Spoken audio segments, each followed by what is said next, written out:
Hello again, everyone. Today I'd like to share with you a brief overview of my Scopes trial research that tries to answer the question, what's the real story? When you hear Scopes monkey trial, you think of a clear battle of science versus religion, usually. My research shows that the Scopes trial of 1925 was not a true legal confrontation, but a deliberately manufactured media spectacle that established a damaging precedent for American journalism, equating scientific fact with religious belief. The legacy of Scopes trial is actively preserved today through public memory sites and creationist apologetics, basically keeping the cultural conflict over human origins alive 100 years later.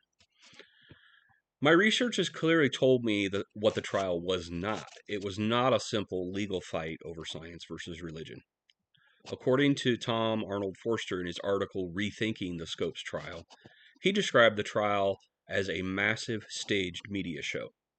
It was a manufactured spectacle that created a damaging precedent for how America talks about science, and the trial's legacy is intentionally kept alive today with that battle between science and religion that goes on.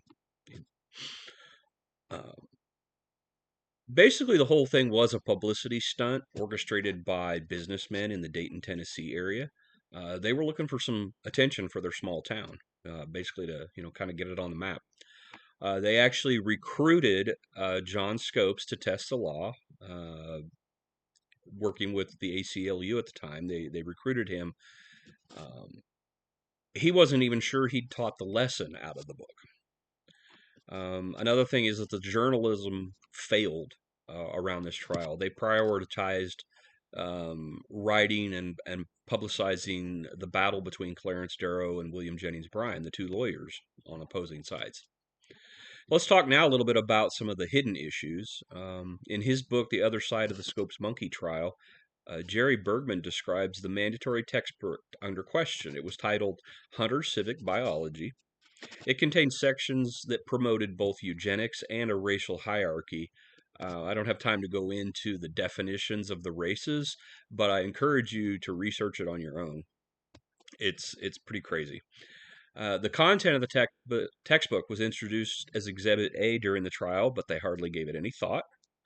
Uh, John Scope's conviction was also overturned on a technicality. The court deliberately avoided a constitutional ruling on the Butler Act, which is the Tennessee law that prohibited the teaching of human evolution. Bryan conceded that the days of creation could mean ages. That only helped the defense with their argument. So a lot of various things going on throughout the trial that